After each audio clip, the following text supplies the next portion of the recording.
It's a huge increase from my previous salary. I'm almost doubling my income in this new role, which is really exciting. Today I'm speaking with Ann Kraybelt, who just made a career pivot from a sales development rep position to a solution consulting job. And in the process of doing so, she more than doubled her income. And the best part about it is that she did it in less than 3 months, and she didn't have any connections starting out with the company that hired her. She's going to walk us through her process in this conversation. All right, welcome, Ann. Thanks for joining me today to share your career pivot story. You have an incredible journey, an incredible story to share. With a lot of learnings and a lot of advice that a lot of folks can learn from. And so that's why I'm excited to talk with you today. So maybe just starting out, if you could just give me a quick background about who you are and also why you were looking for a new role, why you were looking to make a career pivot in the first place. Thanks so much for having me, Yuji. Excited to be here and to share a bit about my path. And so for context, I'm early in my career. I'm only a couple years out of school, and my background has been in being an SDR, or a sales development representative. So I've been at 2 startup companies, one based in the US where I was an outbound SDR, reaching out to prospects and email, cold call. And then most recently, I've been at a smaller startup based in London that's only a couple dozen employees. And I continued doing some outbound, but then I picked up some other responsibilities that I realized were a lot more like a solutions consulting role. And that's what got me excited. So it was, being the technical expert, filling out RFPs and DDQs, even some of the admin work on the back end of, administering HubSpot. I started to realize that, a lot of SDRs look to their next role as being an AE. And as much as I liked sales, I was realizing that I liked the technical aspects and the solutions consulting parts of it more than, the direct sales piece. No, that's great. I mean, it sounds like, there was a lot that was kind of driving you towards wanting to make a change. And certainly, working with a lot of SDRs before and being very familiar with the role, it can be a tough role. And not a lot of not every SDR wants to go and be an AE, to your point, right? And there are other paths, and solutions consulting or sales engineering is certainly one of those paths that we see SDRs take or go down. So as you were thinking about, okay, now I know I want to make a change and a pivot into a different type of role, like what concerns or hesitations do you have about making this significant career transition? Yeah, so one of the biggest things was a little bit of self-doubt. So obviously I had a few years experience in B2B SaaS and doing, sales work, but I haven't really had a pure play solutions consulting, sales engineering role. So I set up some filters on LinkedIn Sales Navigator to, tell me which jobs were opening up for these solutions consulting, sales engineering jobs. And what I noticed was even the sort of earlier career ones were actually asking for 2, 3, 4, 5 years experience. And so sometimes I would go through those and before the course think, maybe that's not me. Maybe I'm not qualified enough. Maybe I don't have the skills. That was one mental barrier that I had to work through. And then also too, I wasn't really sure what kind of company would be a good fit for me. My last company was about 150 people. My current company, like I said, is a couple dozen. And so I knew I wanted an environment where I had more structure, more mentors to learn from. But I wasn't really sure sort of in the life course of startups where I landed, in terms of funding stage, public companies, in terms of how technical the product was versus, how well known it is, how low code, no code it would be. And so I think my mind was sort of just spinning. I knew I wanted to be in solutions consulting or sales engineering, but I needed to hone in on what's the right profile for me, what's the right job type for me, what's the level of experience that I'd be competitive for, even if I don't actually have it on paper. And so those are some of the things that I was kind of wrestling with before I started the course and started working with you. Yeah. I mean, that's very common. Like a lot of the hesitations or concerns that you had are very common with the career changers that we've certainly worked with. So, and then you decided to make the leap, and you reached out to us and started working with me to make this pivot. I'm curious, what kind of challenges did we experience, or did you experience as you kicked off your job search? A lot of the companies that I was looking at early on, and for context, I started this process in December and then did some networking kind of January, February time. Their headcount hadn't yet opened up.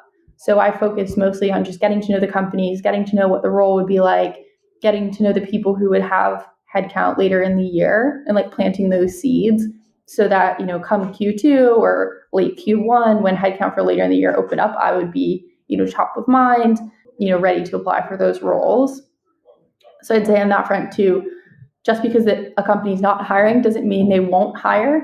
So patience, like in many things, is a virtue. I'd love to now, like now you're on your job search, like walk us through like what were the most effective ways to like get connected into landing interviews and how you ultimately got the interview for the job that you landed. I know in the course you and Maddie sort of beat this into everyone, but it really is about networking and about getting a warm intro. So a lot of the conversations that I had that led to interviews were because I had reached out to either a peer or a hiring manager directly on LinkedIn.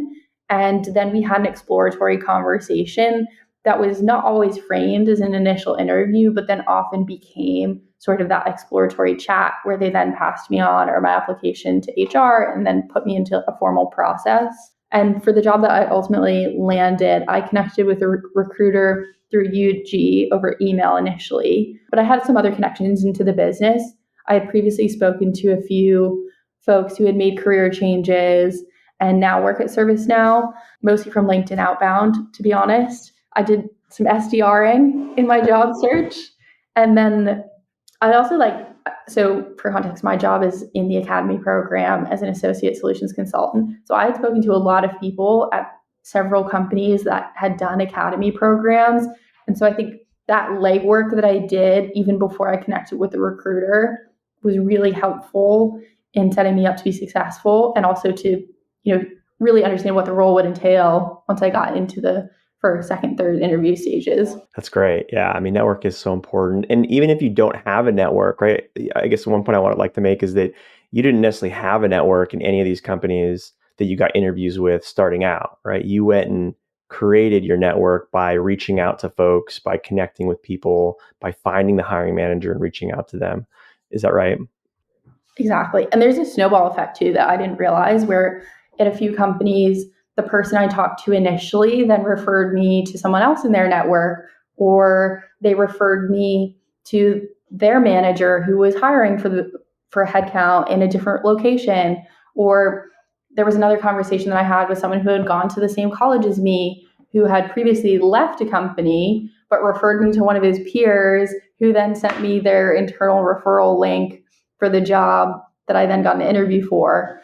And so, I think at the outset of this, I just thought it was a little bit more like one for one, like the one person you reach out to on LinkedIn is the one person who's going to refer you. But I think I didn't understand or appreciate like how far those connections can go.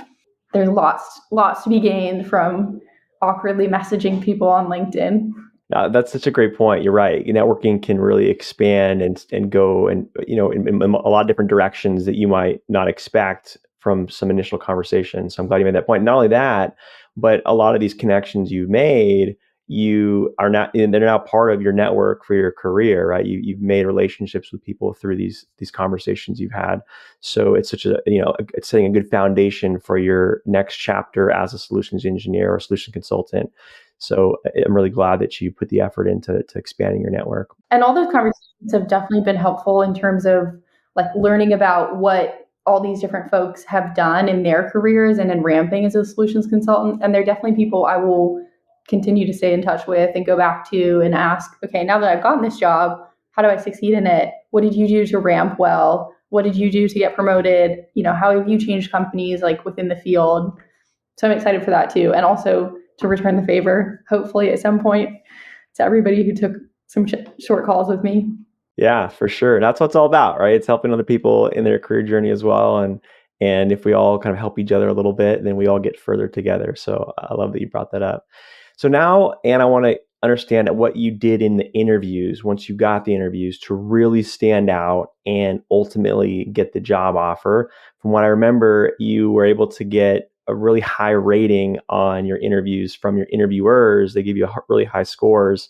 That they said they really give out that high of scores. So I'm curious to just hear more about like what you actually did through your process to stand out in such a big way.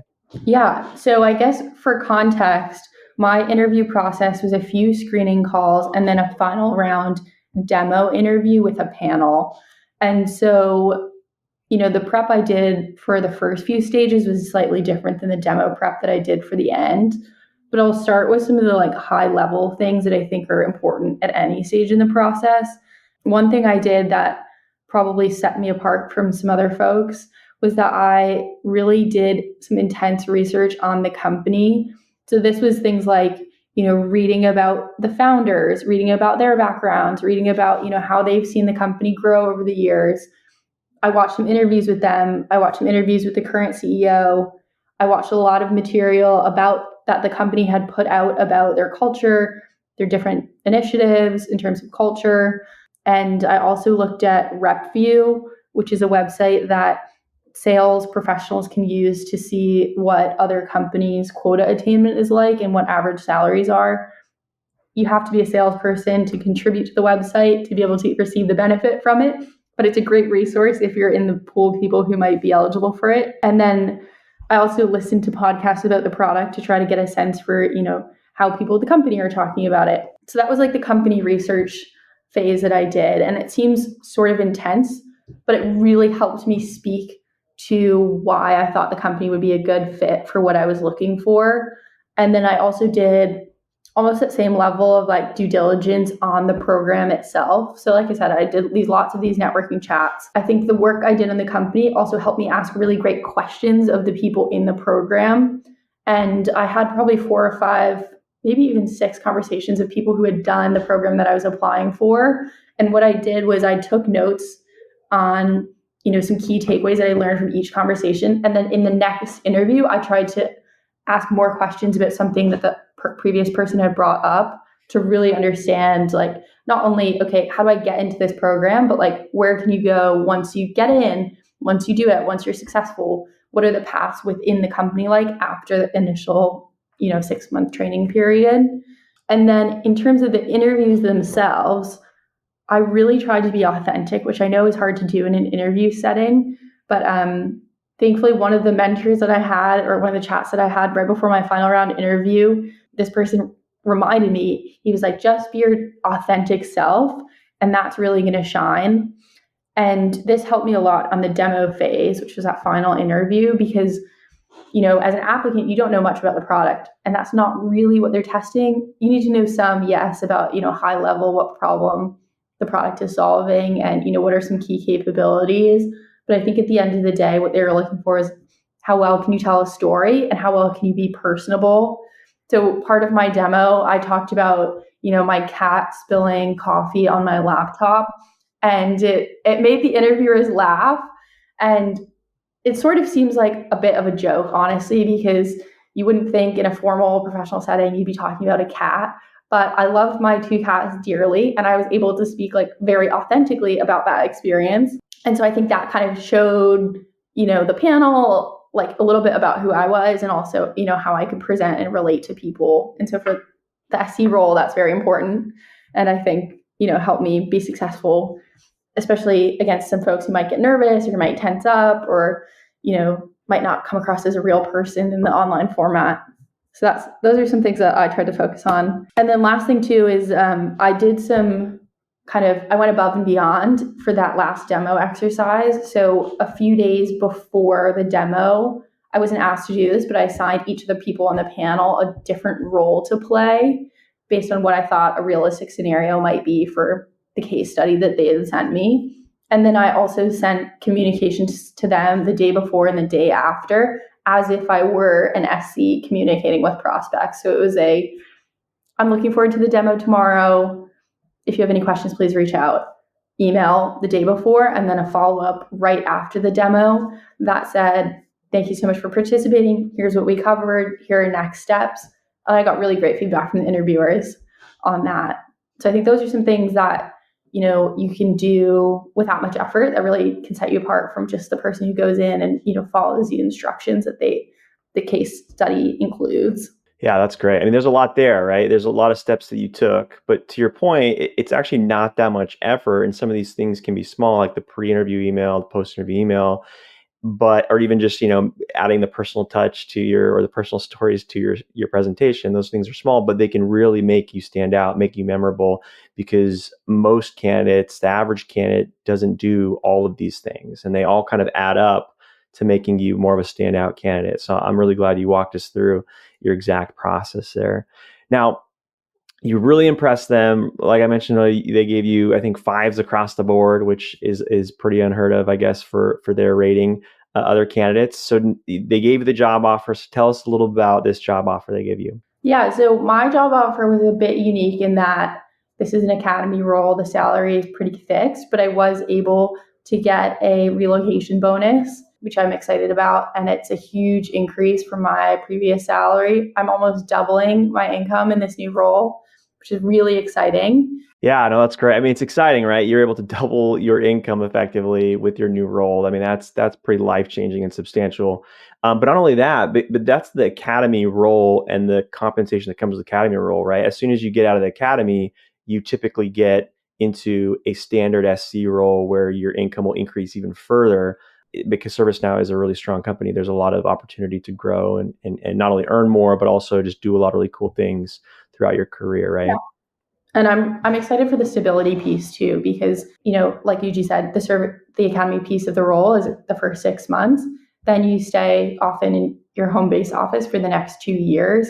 So it's really, this doubling of my income is just the starting point. Hopefully it will continue to increase not only in the next couple of years, but, once I move beyond this role, maybe move to a different office too within the company. So very excited about that, but ultimately more excited to have landed a role at a company that I'm excited about and on a team that I'm really thrilled to be a part of.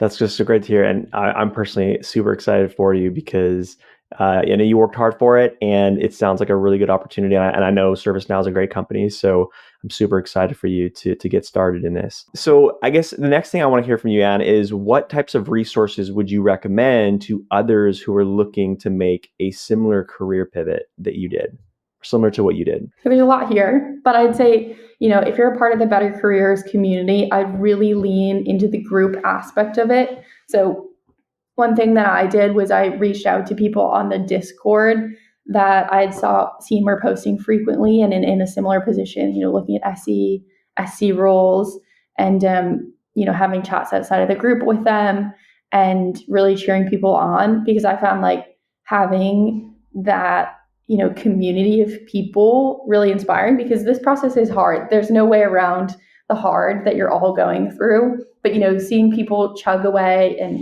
working on their personal value statement, redoing their LinkedIn week after week after week, getting rejected from interview after interview, helped me to see that, it's not just the announcements you see on LinkedIn about people getting job offers and everybody getting, everything they ever wanted. It's really a lot of hard work in the background and a lot of rejection and a lot of people slogging away for months, half year, full year kind of time frame. So I think that helped me reset. And also to be outside of these channels of, most of the networking conversations see, when I've sought advice in the past, it's usually parents or mentors who are, few years, few decades away from, what people are actually going through. So it's nice to be among people who are in the trenches, and also not only looking at the same kinds of jobs as you, but, CS roles, SDR roles, AE roles, and just to kind of compare notes across the board. Super helpful.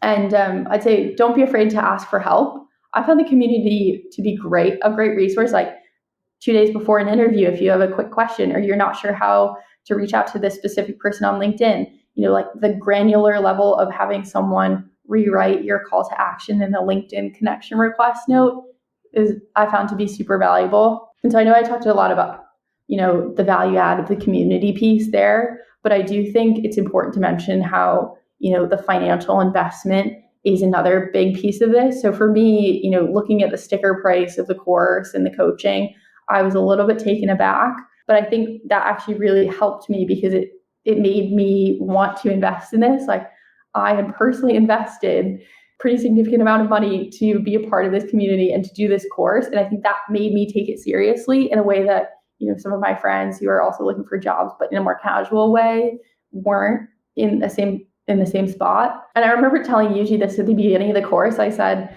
if this investment helps me get even a few $1,000s in a signing bonus, that's already a multiple X return on investment, let alone, the increase in salary, let alone, cutting my job search time from, let's say, a year to 6 months.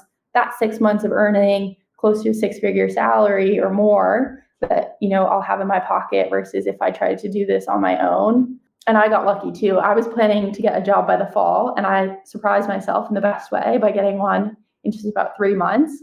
And so, I have now those additional months of earnings too. But I'd say, there's all those financial ROI.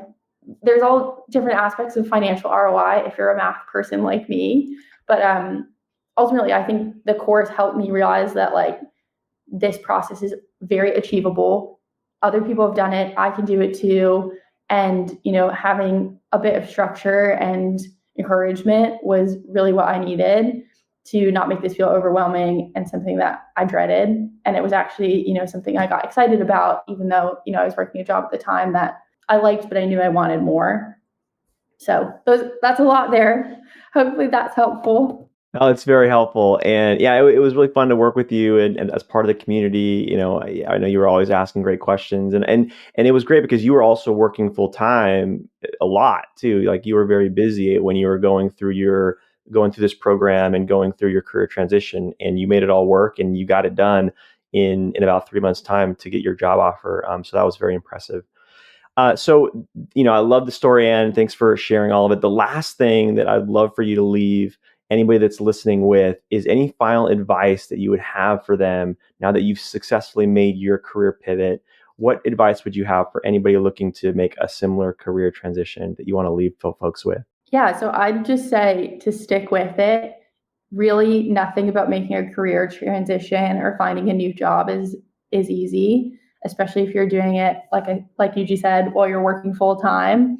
There were a lot of days where I would work 9 to 7, and then I would come home and take calls from 8 to 10 p.m. at night because I was meeting with people from London who were based in the East Coast, even some on the West Coast. And, that story is not dissimilar to some other folks that I talked to who, were teachers working before school, during school, after school, on their lunch breaks, on their demos. And I think, having that mindset of, okay, I'm going to plug away at this and it might eat into my free time, but ultimately it's going to be worth it and put me in a place where I might have better work-life balance or make more or be able to take that trip that I wanted.